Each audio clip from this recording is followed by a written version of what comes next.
कभी सोचा है कि अकाउंटिंग की दुनिया डरावनी भी हो सकती है? आज हम एक ऐसे ही प्रेत बाधित बही खाते की पड़ताल करने वाले हैं जो नियमों के जाल में फंसा हुआ है और उन्हें सताता है जो उसकी चेतावनियों को नजरअंदाज करते हैं। आइए इस रहस्य को उजागर करते हैं। तो कहानी शुरू होती है एक पुरानी वीरान सी अकाउंटिंग फर्म से। कहते हैं वहां एक ऐसा कमरा था जिसमें जाने की हिम्मत कोई नहीं करता था। ऐसा माना जाता था कि अगर कोई संपत्ति एक बार गलत तरीके से दर्ज हो गई तो वो हमेशा के लिए वहीं कैद हो जाती है। लेकिन एक नौजवान और बहादुर अकाउंटेंट था आरव। उसने इस चुनौती का सामना करने का फैसला किया। उसका मिशन सालों पुराने रिकॉर्ड्स को ठीक करना। और जैसे ही उसने वो धूल भरी बही खाता खोली, पन्नों से एक अजीब सी फुसफुसाहट गूंजने लगी। और बस यहीं से आरव का सामना होता है पहले श्राप से। और ये कोई साधारण श्राप नहीं है, जी नहीं, ये है संपत्ति की पहचान और उसकी सही लागत तय करने का श्राप। ये आवाज, ये उस संपत्ति की आत्मा थी जिसे सालों से गलत दर्ज किया गया था। एक ठंडी सी आवाज में वो आरव से बस एक ही चीज मांग रही थी, अपनी सही पहचान। तो ये पहचान का नियम आखिर है क्या? देखिए, अकाउंटिंग स्टैंडर्ड 16 साफ साफ कहता है कि किसी भी संपत्ति को किताबों में जगह देने से पहले उसे 2 बड़ी कसौटियों पर खरा उतरना ही होता है। पहली शर्त तो ये है कि उस संपत्ति से भविष्य में कुछ आर्थिक लाभ मिलने की उम्मीद हो, और दूसरी कि उसकी लागत का ठीक ठीक अंदाजा लगाया जा सके। अगर और सिर्फ अगर ये दोनों शर्तें पूरी होती हैं, तभी उस संपत्ति को मान्यता दी जा सकती है। लेकिन जरा सोचिए, क्या होगा अगर आरव जैसा कोई अकाउंटेंट इन नियमों को नजरअंदाज कर दे? नतीजा, वो संपत्ति एक घोस्ट एसेट या कह लीजिए भूतिया संपत्ति बन जाती है। ये बैलेंस शीट में हमेशा के लिए भटकती रहती है, जिससे सारे फाइनेंशियल रिकॉर्ड्स गलत और अविश्वसनीय हो जाते हैं। और नतीजा, निवेशकों का भरोसा टूट जाता है। आरव ने पहली पहेली तो सुलझा ली, लेकिन तभी उसे एक और फुसफुसाहट सुनाई दी। इस बार बात थी लागत के श्राप की, जो पहचान से भी कहीं ज्यादा पेचीदा थी।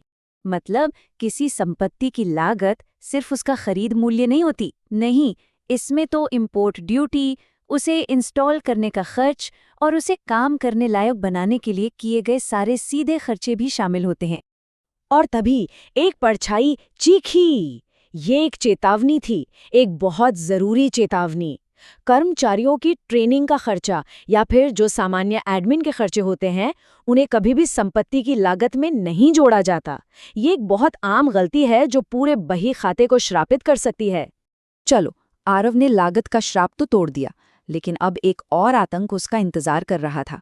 ये आतंक जुड़ा है समय के साथ संपत्ति के मूल्य में आने वाले बदलावों से। कमरे में अचानक एक घड़ी उल्टी चलने लगी और एक भूतिया आवाज ने आरव को याद दिलाया कि समय के साथ हर संपत्ति का मूल्य कम होता ही है। ये एक ऐसा सच है जिसे कोई नहीं जुठला सकता। इसी प्रक्रिया को हम अकाउंटिंग की भाषा में मूल्यह्रास या डेप्रिसिएशन कहते हैं। ये बेसिकली किसी संपत्ति की लागत को उसके उपयोगी जीवन काल में सिस्टमैटिक तरीके से बांटने का एक तरीका है। ये सिर्फ एक नियम नहीं, बल्कि एक हकीकत है। और हाँ, इसे नज़रअंदाज करने का नतीजा बहुत गंभीर होता है।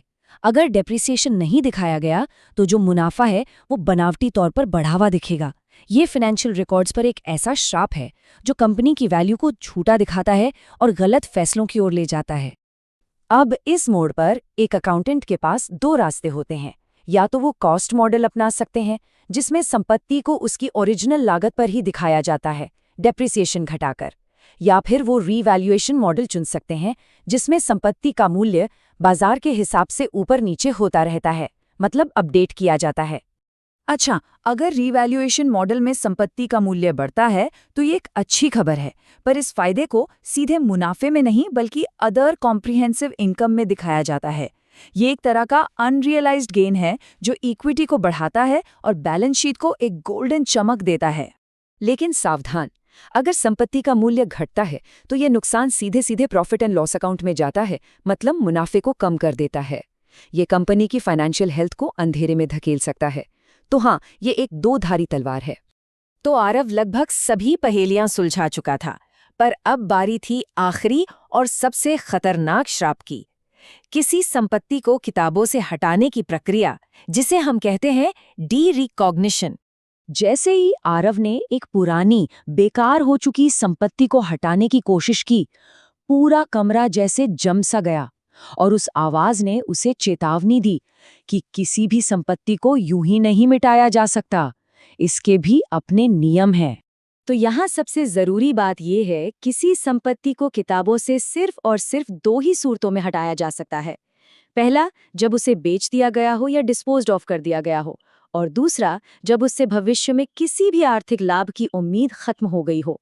इन नियमों को तोड़ना मतलब बही खाते को हमेशा के लिए असंतुलित कर देना।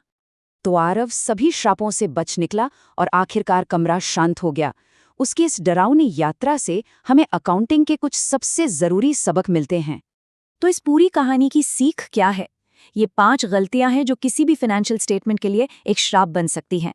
संपत्तियों को गलत तरीके से पहचानना, लागत को गलत मापना, डेप्रिसिएशन को नजरअंदाज कर देना, रीवैल्यूएशन को गलत तरीके से लागू करना, और हाँ, लापरवाही से किसी एसेट को डी-रिकॉग्नाइज कर देना।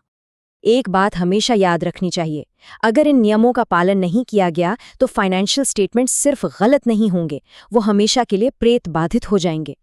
तो अगली बार जब कोई बही खाता खोला जाए तो इन आत्माओं की फुसफुसाहट को जरा ध्यान से सुनना जरूरी है।